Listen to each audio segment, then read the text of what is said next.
clash of titans in the Mediterranean. Imagine the Mediterranean Sea as a colossal chessboard where the ancient superpowers, Carthage and the Greek colonies, maneuvered their pieces to gain control over a pivotal square, Sicily. On one side, Carthage, the master of maritime trade, moved its ships like bishops across the sea, controlling trade routes, while on the other, the Greeks, with their strategic colonies like pawns, marched forward with the discipline of hoplites, inching closer to conflict. The game was deadly, and the prize Sicily was more than just a piece of land. It was the golden gateway to wealth, influence, and dominance in the ancient world. If you've ever played a high-stakes game, you know that each move is critical and no one wants to back down. Carthage and Greece found themselves in this exact situation. Both had grand ambitions, both were ruthless, and both had tasted success. But like any great rivalry, neither could afford to let the other have the upper hand.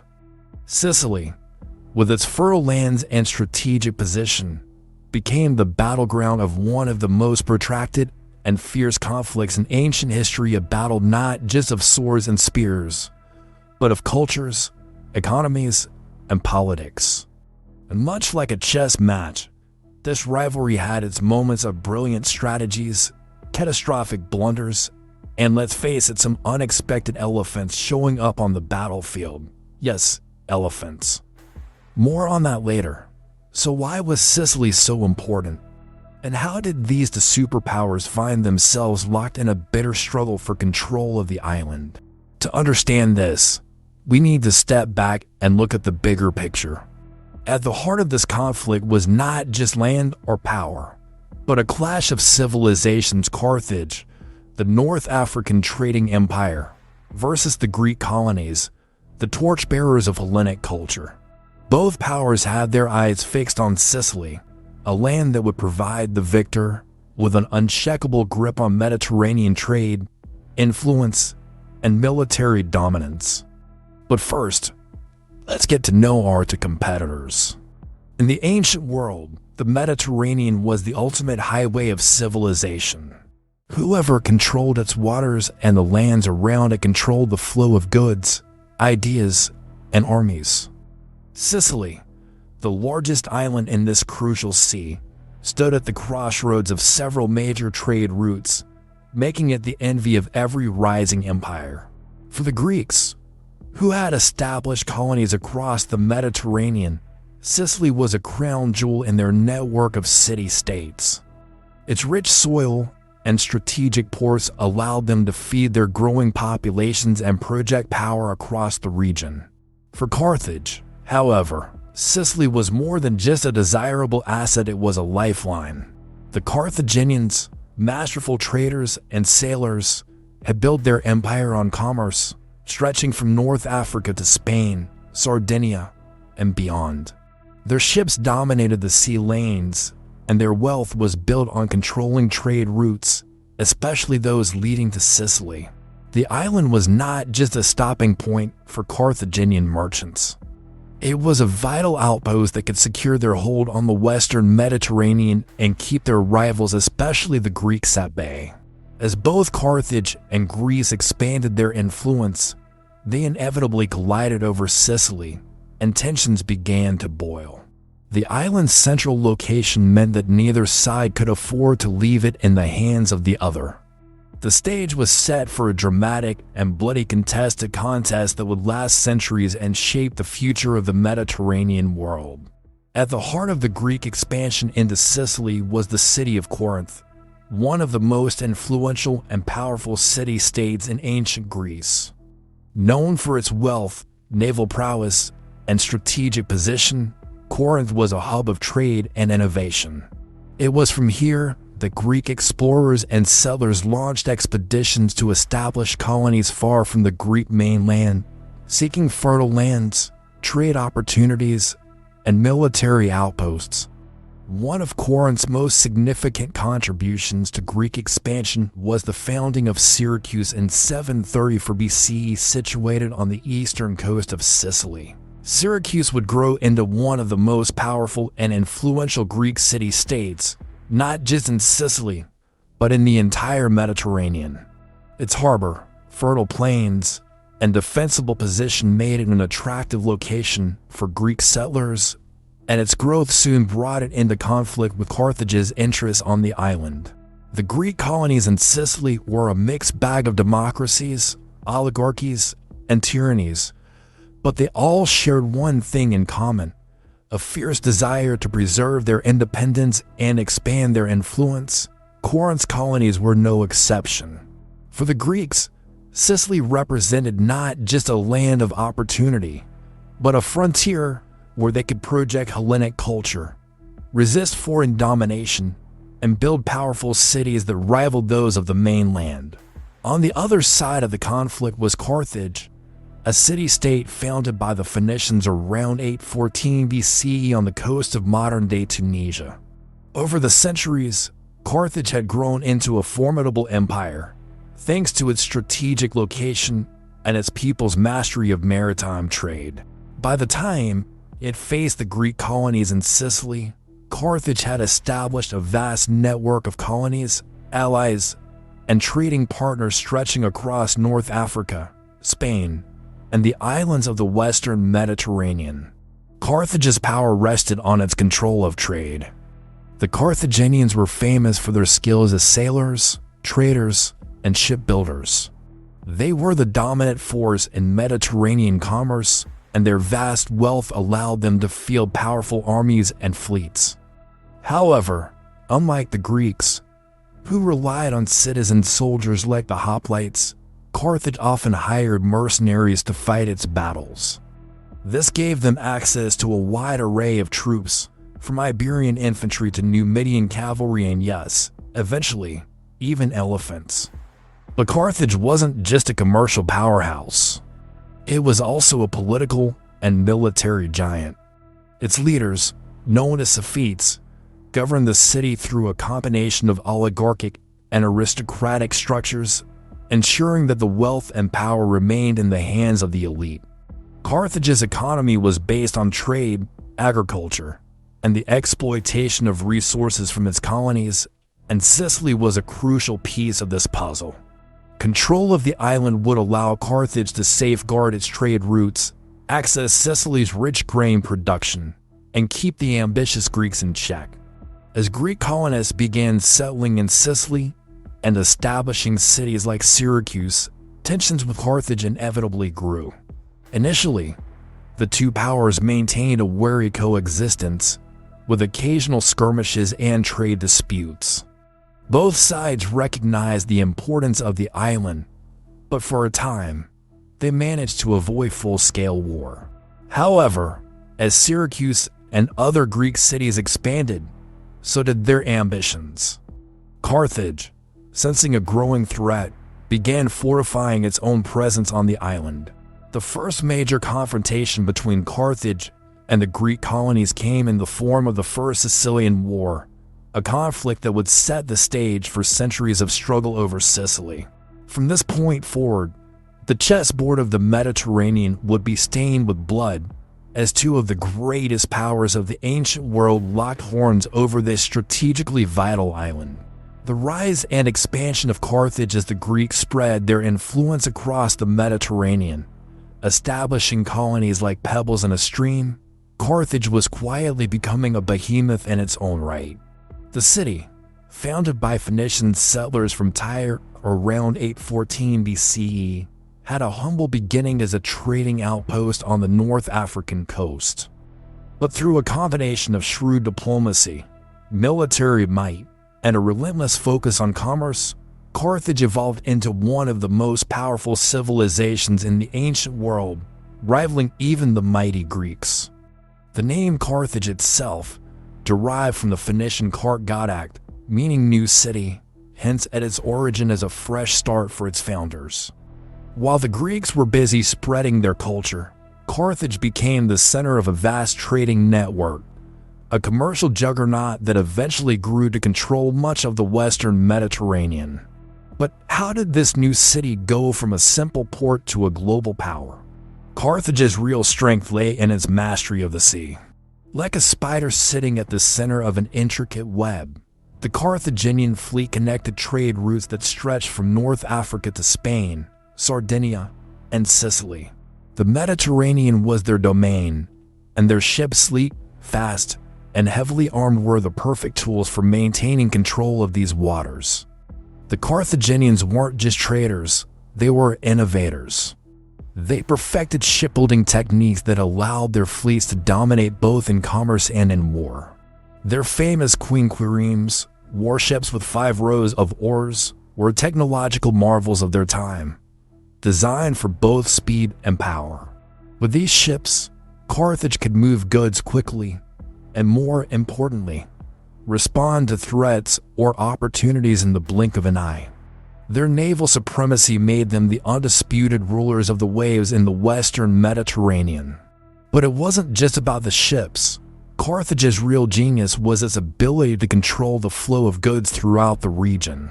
By establishing colonies and trading outposts along key routes like in Sicily, Sardinia, and even parts of southern Spain, Carthage ensured that all roads or sea lanes led back to their bustling harbors. They traded in everything from precious metals to agricultural products, becoming wealthy beyond imagination, and with wealth came power. Carthage's coffers allowed it to build armies, fortify cities, and engage in diplomacy, all of which cemented its position as a superpower. If the gods of the sea had a chosen people, surely they would have picked the Carthaginians. Their navy was the backbone of their empire, the muscle that ensured their dominance over the Mediterranean's blue waters. In a sense, the Carthaginian navy was the perfect tool for a trading empire. It protected their commercial interests while allowing them to project military power wherever they were needed. The quinquireme, Carthage's warship of choice, was a technological marvel. With 5 banks of oars, it could move faster and with more force than its predecessors, allowing Carthage to outmaneuver their enemies in naval combat. The ship also had a corvus, or boarding device, allowing the Carthaginians to turn sea battles into brutal hand-to-hand combat, where their well-trained marines could overwhelm opponents. With such innovations, it's no wonder that for centuries, the Carthaginian navy was practically untouchable. But the navy wasn't just a weapon of war. Carthage used it to maintain control of the trade routes that were the lifeblood of their economy. They protected their merchant fleets from pirates and rivals alike, ensuring that goods flowed freely into their harbors. In this way, Carthage's navy wasn't just a military force, it was the guardian of their economic empire. Carthage's political system was almost as impressive as its navy. Governed by an oligarchic republic, the city was ruled by a wealthy elite of merchants and landowners, whose primary interest was in maintaining Carthage's economic dominance. At the top were the Sophites, a pair of elected magistrates who served as the city's chief executives, similar to Roman consuls. However, unlike many Greek city-states, where military valor or democratic values played a central role, Carthage's leaders were often chosen based on their wealth and business acumen. This system of government was incredibly effective at maintaining stability. The Carthaginian elite had a vested interest in keeping the city's economy running smoothly, and they used their wealth to maintain or bribe potential rivals and fund wars when necessary. In fact, it was this close tie between politics and commerce that allowed Carthage to become so powerful. The city's leadership understood that economic strength translated into military power, and they used their wealth to hire mercenaries, build ships, and secure strategic alliances. Economically, Carthage was a juggernaut. Their merchants traded in everything from olive oil and wine to silver and tin. Carthage also had vast agricultural estates, particularly in North Africa, which produced grain, wine, and other crops that were exported across the Mediterranean. This agricultural wealth was a critical component of Carthage's economic power, and it helped the city feed its growing population and fund its military campaigns. But while the Carthaginians were shrewd businessmen, they were also pragmatists when it came to war. Rather than relying on citizen soldiers like the Greeks, Carthage hired mercenaries from across the Mediterranean. Numidian cavalry from North Africa, Iberian infantry, Balearic slingers, and even Greek hoplites fought under Carthaginian banners. This gave Carthage a diverse and flexible army, one that could adapt to different types of warfare and environments. However, this reliance on mercenaries also came with risks, as Carthage would discover later during their wars with Rome. By the time the conflict with the Greek colonies in Sicily began, Carthage had already expanded its influence far beyond its original borders. From its home base in North Africa, Carthage established colonies in Sardinia, the Balearic Islands, and southern Spain. These outposts were more than just trading posts, they were vital links in Carthage's commercial empire, allowing them to control the flow of goods and resources across the Mediterranean. Sicily, however, was the crown jewel. Rich in fertile lands and located at the crossroads of several major trade routes, the island was a critical piece of Carthage's empire. Carthage had long had a presence on the western side of Sicily, particularly in cities like Maglia and Panormus, modern-day Palermo, which served as key trading hubs and military bases. But as the Greek colonies on the island grew in power, Carthage's hold on Sicily became increasingly threatened. As the Carthaginians and Greeks expanded their influence in Sicily, it became clear that the island wasn't big enough for the both of them. Tensions between the two powers simmered for decades, with skirmishes and minor conflicts erupting from time to time. But it was only a matter of time before these two great civilizations collided in a full-scale war for control of the island. The Greeks, particularly those from Syracuse, saw Carthage as a foreign invader, a barbarian force that threatened their Hellenic way of life. For their part, the Carthaginians viewed the Greeks as arrogant and expansionist, constantly encroaching on their territory and disrupting trade. With so much at stake, neither side was willing to back down. And so, as the clouds of war gathered over the Mediterranean, Carthage prepared itself for a long and bloody struggle. Their navy was ready, their mercenaries were armed, and their leaders were determined to maintain their hold on Sicily.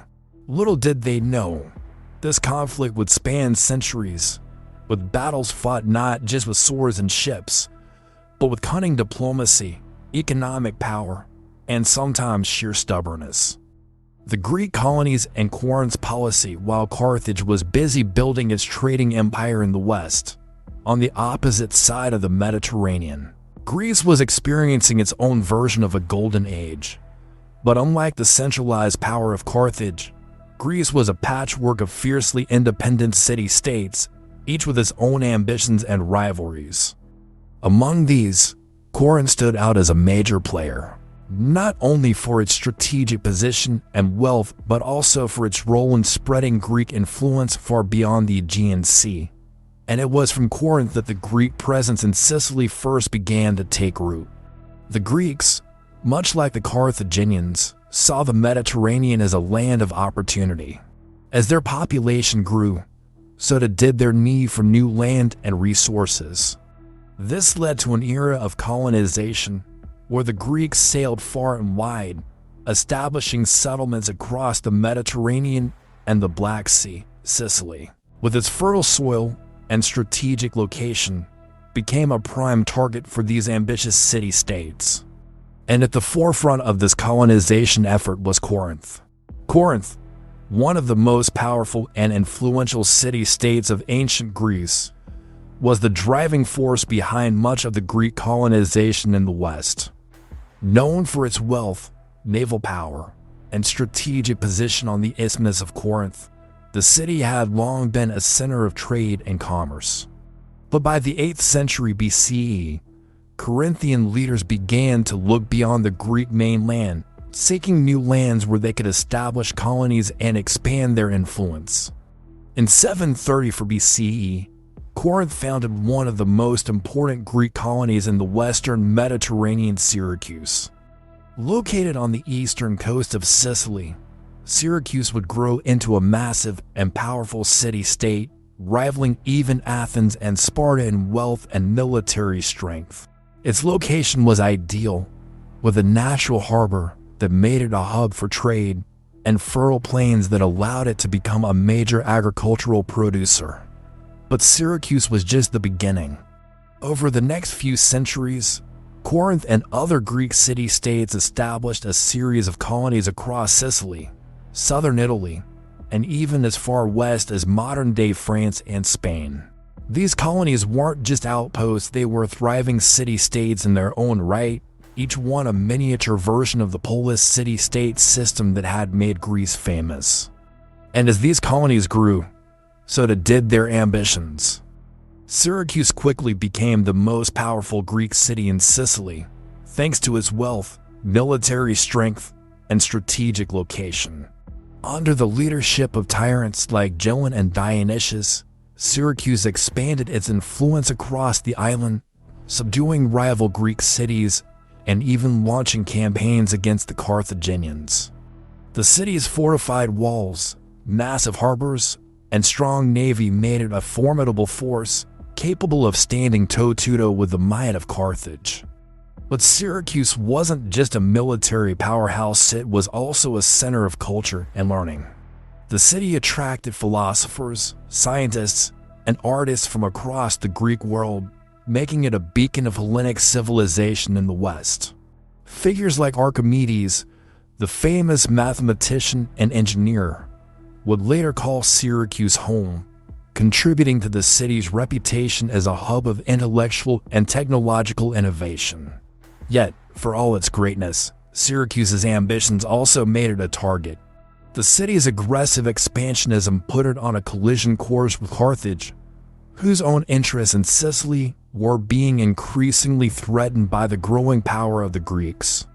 As Syracuse expanded, it inevitably came into conflict with the Carthaginian settlements in the west of the island, setting the stage for a series of brutal wars. Unlike Carthage, which was ruled by a wealthy oligarchy, the Greek colonies in Sicily were politically diverse. Some, like Syracuse, were ruled by tyrant strongmen who seized power and ruled through a combination of military force and popular support. Others, like Akriga's modern Agrigento and Gela, operated more like traditional Greek city-states, with systems of democracy or oligarchy. This political diversity was both a strength and a weakness for the Greeks. On one hand, it allowed each city-state to develop its own unique identity and government, fostering a sense of independence and innovation. On the other hand, it also made it difficult for the Greek colonies to unite in the face of external threats. While cities like Syracuse could marshal vast armies and fleets, smaller cities often had to rely on alliances or mercenaries to defend themselves. The constant rivalry between the Greek city-states also made them vulnerable to manipulation by foreign powers. Carthage, for example, often played one Greek city against another, offering support to weaker states in exchange for alliances or trade agreements. This strategy allowed the Carthaginians to maintain a foothold in Sicily, even as the Greek presence on the island grew stronger. When it came to military matters, the Greeks were known for their disciplined infantry.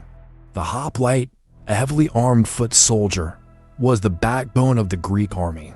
Clad in bronze armor and armed with long spears and shields, hoplites fought in tight formations called phalanxes, which made them nearly impenetrable in close combat. This style of fighting had been perfected in the wars between Greek city-states, and it proved to be highly effective in the open plains and hills of Sicily. But while the Greek hoplites were masters of land warfare, they struggled when it came to fighting at sea or in unfamiliar terrain.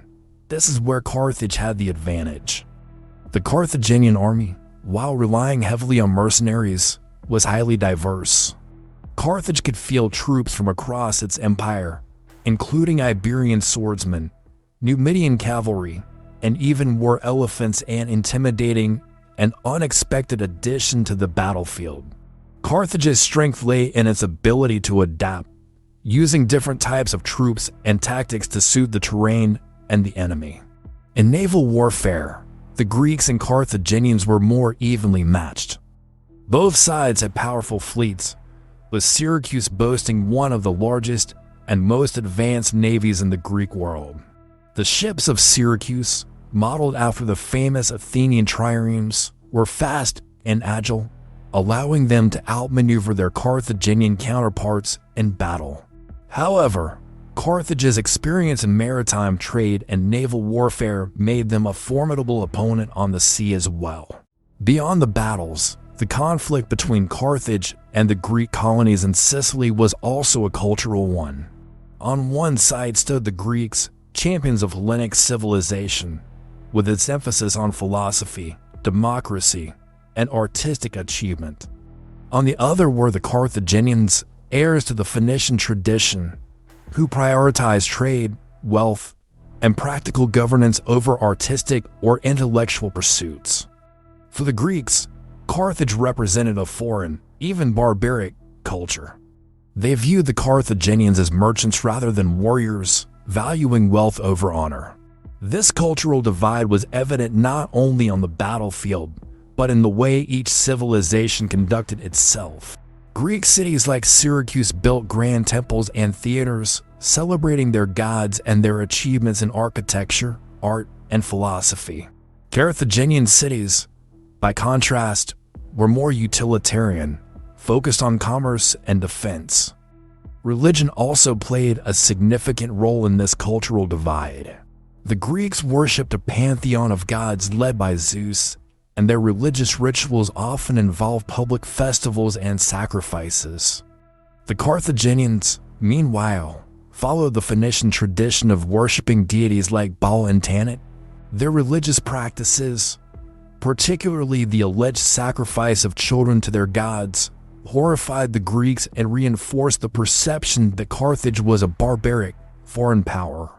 This clash of cultures added an ideological layer to the conflict. For the Greeks, defending Sicily from Carthage wasn't just about protecting their territory, it was about preserving their way of life, their culture, and their values. For Carthage, meanwhile, the conflict was more practical.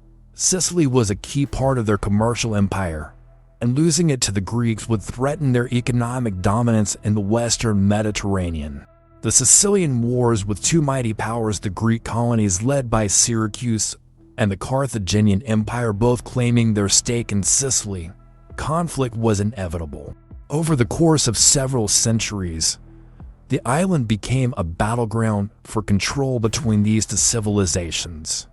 What started as a series of skirmishes soon escalated into full-scale wars, marked by brutal sieges, epic naval battles, and some of the most dramatic twists of fate in ancient warfare.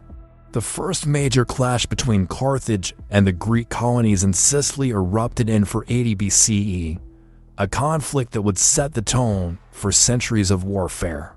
Known as the First Sicilian War, this initial confrontation began when Carthage, sensing the growing power of Syracuse and his ambitious tyrant Gelon, decided to launch a preemptive strike. Carthage, ever the cautious power, wasn't keen on letting Syracuse dominate the island.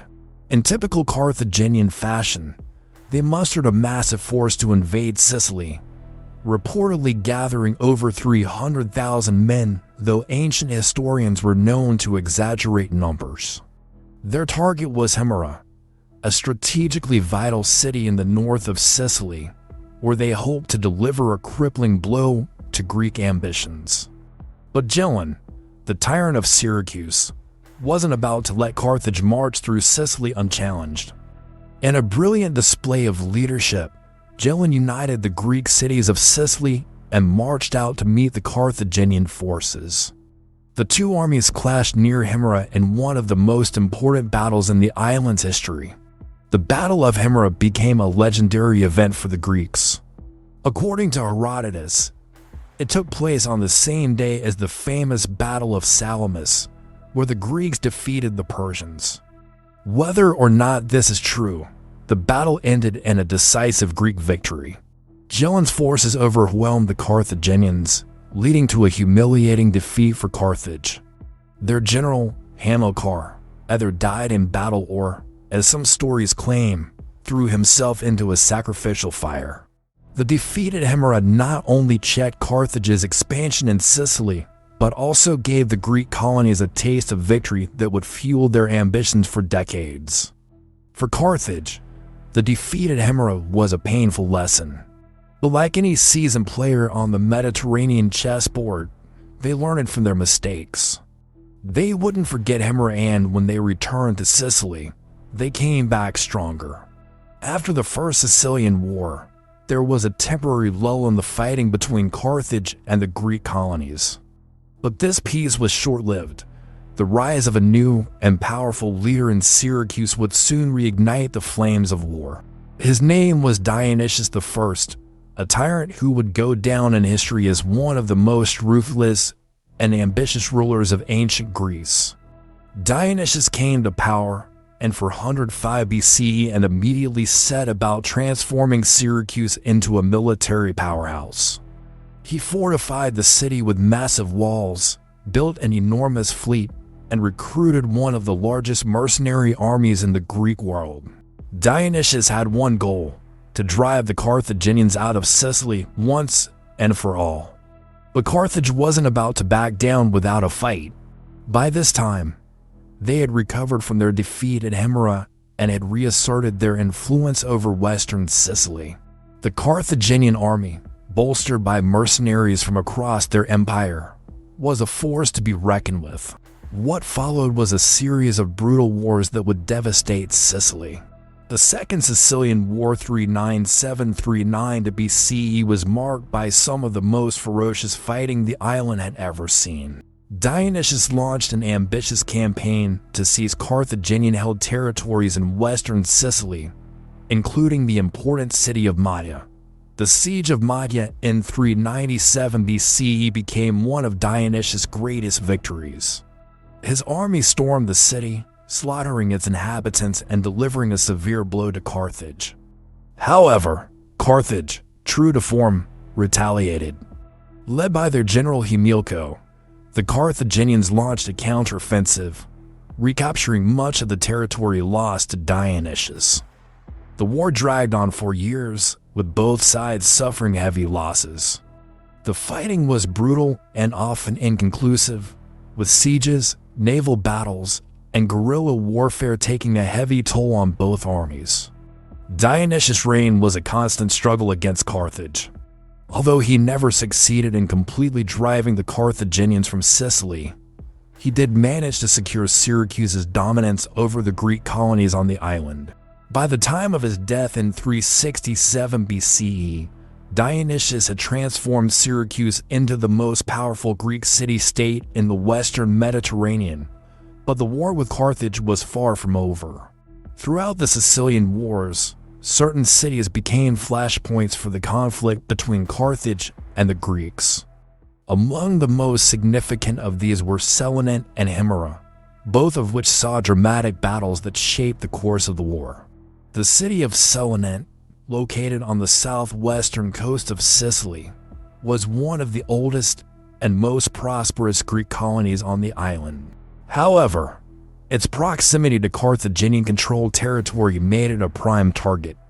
In 409 BCE, the Carthaginian general Hannibal Mago, not to be confused with the more famous Hannibal Barca, led a massive army against Hellenic, seeking to punish the Greeks for their growing influence in western Sicily. The siege of Hellenic was nothing short of catastrophic for the Greeks. Carthage's army, bolstered by mercenaries from Iberia and Africa, surrounded the city and launched a relentless assault. After days of brutal fighting, Hellenic fell to the Carthaginians. Thousands of its inhabitants were slaughtered, and the city was razed to the ground.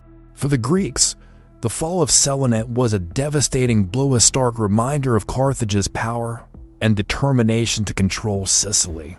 Not long after the fall of Sicily, Carthage turned its attention to Himera, the site of their earlier defeat, and for 80 BCE in what can only be described as an act of vengeance, Hannibal Mago led his forces against the city and destroyed it utterly. Himera, once a thriving Greek city, was wiped off the map, and its population either killed or sold into slavery. For Carthage, this was more than just a military victory, it was a symbolic triumph over the Greeks who had humiliated them nearly a century earlier. The wars between Carthage and the Greek colonies in Sicily dragged on for centuries, with neither side able to gain a decisive advantage. For Carthage, Sicily was a crucial part of their empire, not only for its agricultural wealth, but also for its strategic position in controlling the western Mediterranean. For the Greeks, particularly Syracuse, Sicily was their homeland they were willing to fight for at all costs. The prolonged conflict took a heavy toll on both sides. Cities were destroyed, crops were burned, and thousands of soldiers and civilians lost their lives. The constant warfare drained the resources of both Carthage and the Greek colonies, weakening them and leaving them vulnerable to outside powers. The Sicilian Wars also saw the use of some of the most innovative military tactics and technology of the ancient world. The Greeks relied heavily on their famous phalanx formation, where tightly packed infantry soldiers with long spears advanced in unison, presenting a near impenetrable wall of shields and spears to the enemy. This tactic had proven highly effective in battles between Greek city-states, and it served them well against the Carthaginians in Sicily. However, Carthage had its own military advantages. One of the most famous and fearsome elements of the Carthaginian army was their use of war elephants. Imported from North Africa, these massive beasts were used to break through enemy lines, causing chaos and terror among the Greek soldiers. Imagine facing down a charging elephant while holding nothing but a spear and shield. It's no wonder the Greeks were often thrown into disarray when these animals entered the battlefield. Yet, despite the fearsome reputation of the war elephants, they weren't always a game changer. In many cases, Greek ingenuity and discipline allowed them to overcome the shock value of the elephants, using their phalanx formation to hold their ground and eventually turn the tide of battle. By the time of the Third Sicilian War 5339 BCE, the conflict between Carthage and the Greek colonies had become a war of attrition. Neither side could deliver a decisive blow, and the fighting continued to wear down both powers. The wars had drained the resources of Carthage, while Syracuse and the other Greek cities were constantly besieged and weakened by the relentless fighting. Both Carthage and Syracuse turned increasingly to diplomacy, making temporary truces and alliances when it suited their interests. But these agreements were always fragile, and the fighting would inevitably resume whenever one side sensed an opportunity to gain the upper hand. The legacy of the conflict, after centuries of brutal warfare, shifting alliances, and countless battles, one might ask, who really won the struggle for Sicily? Was it the Greeks, with their vibrant colonies and powerful city-states like Syracuse? Or was it Carthage, the mighty maritime empire that dominated trade across the Mediterranean? The answer, like many in history, is far more complicated. By the end of the Third Sicilian War in 339 BCE, both Carthage and the Greek colonies had been worn down by years of fighting. Neither side was able to gain a decisive advantage, and a series of peace treaties brought a temporary end to the hostilities. In 306 BCE, Carthage and Syracuse reached an agreement that effectively divided Sicily between them. Carthage would control the western part of the island, while the eastern half, including Syracuse, remained under Greek influence. However, this peace was fragile at best. Both powers continued to keep a wary eye on each other, always ready for the possibility of renewed conflict. For the moment, though, neither side was willing or able to launch another full-scale war. The cost of the previous conflicts had been too great, and both Carthage and Syracuse needed time to recover. Despite the devastation caused by the wars, Sicily emerged as a unique cultural and economic melting pot. The island, sitting at the crossroads of the Greek and Carthaginian worlds, became a place where the influences of both civilizations merged in surprising ways.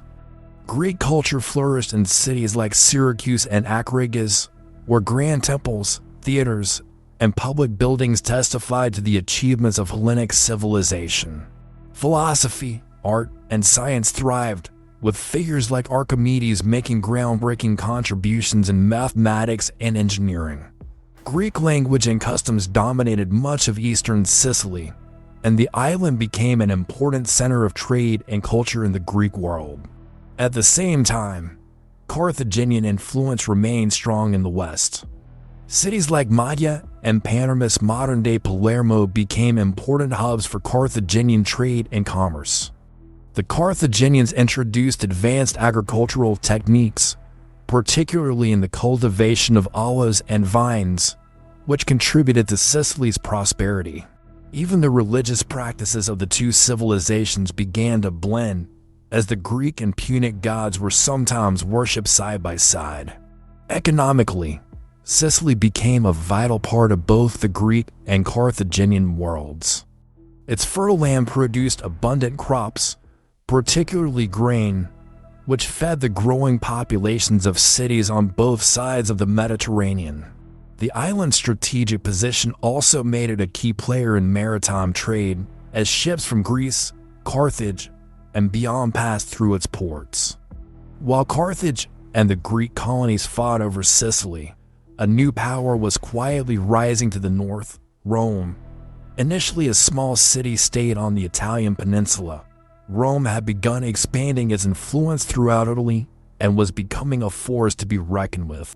As Carthage and Syracuse exhausted themselves in their endless conflicts, Rome watched and waited, slowly building its military and consolidating power. By the time the peace between Carthage and the Greek colonies was established in 306 BCE, Rome had already begun to expand its influence into southern Italy. It wasn't long before Roman ambitions turned towards Sicily, which was seen as a critical stepping stone in controlling the Mediterranean. The turning point came in 64 BCE with the outbreak of the First Punic War between Rome and Carthage. What began as a conflict over the Sicilian city of Messana soon escalated into a full-scale war for control of the island. Over the next 2 decades, Rome and Carthage fought a brutal naval and land war, with Sicily once again becoming the primary battleground. In 41 BCE, after a long and costly war, Rome emerged victorious. The First Punic War marked the beginning of the end for Carthage's influence in Sicily. As part of the peace treaty, Carthage was forced to cede control of Sicily to Rome, marking the island's transition from a battleground between Carthage and the Greeks to a province of the Roman Republic. So, who truly won Sicily? In the immediate aftermath of the wars between Carthage and the Greek colonies, neither side could claim a clear victory. The island remained divided for years, with Greek and Carthaginian influences coexisting uneasily. However, in the long run, the true victor was Rome, which stepped into the power vacuum left by the exhausted rivals and gradually asserted its control over the entire island. The legacy of the Sicilian Wars, however, goes beyond territorial control. The conflicts between Carthage and the Greek colonies shaped the history of the Mediterranean, influencing the rise of Rome and the eventual fall of both Greek and Carthaginian power in the region. The wars left both sides weakened, making them vulnerable to the growing might of the Roman Republic. But the impact of these wars wasn't just political or military. The blending of Greek and Punic cultures in Sicily created a unique and vibrant civilization that would continue to thrive even under Roman rule. The temples of the Greeks, the agricultural innovations of the Carthaginians, and the strategic importance of the island as a center of trade and culture all left a lasting mark on Sicily. If we were to define victory purely in terms of control, Rome undoubtedly emerged as the ultimate winner of the Sicilian Wars. But the true legacy of these conflicts is far more complex. Carthage and the Greek colonies may have lost their dominance over Sicily, but their cultural and economic influence remained long after their political power had waned.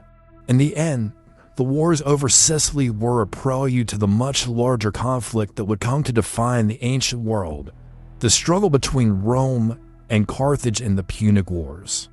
And while Carthage would rise once more to challenge Rome, ultimately, the Sicilian Wars showed that no power, no matter how great, could hold onto the island forever. Sicily, for all its beauty and wealth, was a prize that no one could keep for long. In a way, the island itself was the only true constant, always at the center of the storm, always coveted, but never fully possessed. By my side, intense, strong, no fear to face, nowhere to hide. Intense. I subscribe to this channel, click like today, because content like this just lights my way. Intense and slow.